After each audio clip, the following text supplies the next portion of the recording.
એમ ને જી જી બધું મેગીડીનું ના શું ચાલે જી ખાવાનું મળે એટલે પતી ગયું. બરાબર. આપ ખડેશ્વરી બાપુના આશ્રમમાં હતા? આપ ખડેશ્વરી બાપુના આશ્રમમાં રહેતા? વાહ, એ મને ફતેહસિંહભાઈએ કીધું. હા, ફતેહસિંહભાઈએ કીધું મને કે ગુરુદેવ ત્યાં રહેતા.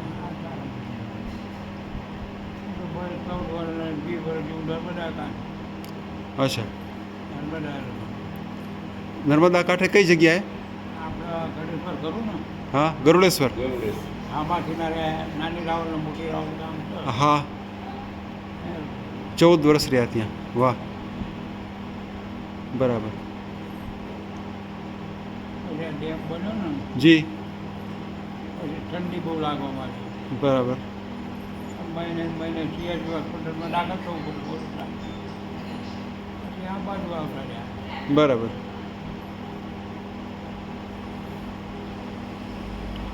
નર્મદાજી ભોજન કરવાનું મજા ના આવે.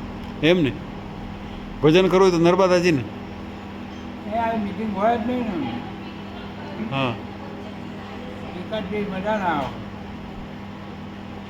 આ જો બે જણા કહેવાય 2 જણા 2 જણા હા, બરાબર. કંઈ મજા ના આવે. હા, મજા ના આવે.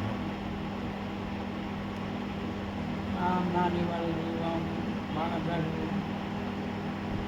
મોટી રાવણ 35 કિલોમીટરના અંતરે કામ થયા હા. એટલે એ કોણ આવે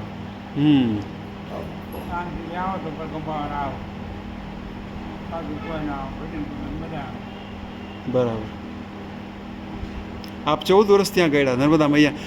14 વર્ષ ગાળ્યા તમે નર્મદા મૈયા? વધારે 20 વર્ષ 20 વર્ષ ગાળ્યા. અરે વાહ. એક જ સ્થાને બાપુ? નહીં અચ્છા, 2 જગ્યાએ. 2 જગ્યાએ. બીજી જગ્યા કઈ હતી બાપુ? કે આગળ ભીમઘાટ આવ્યો ને ભીમઘાટ હાજી.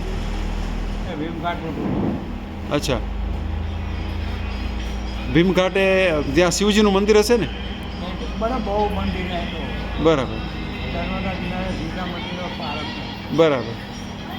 શું કરવાનું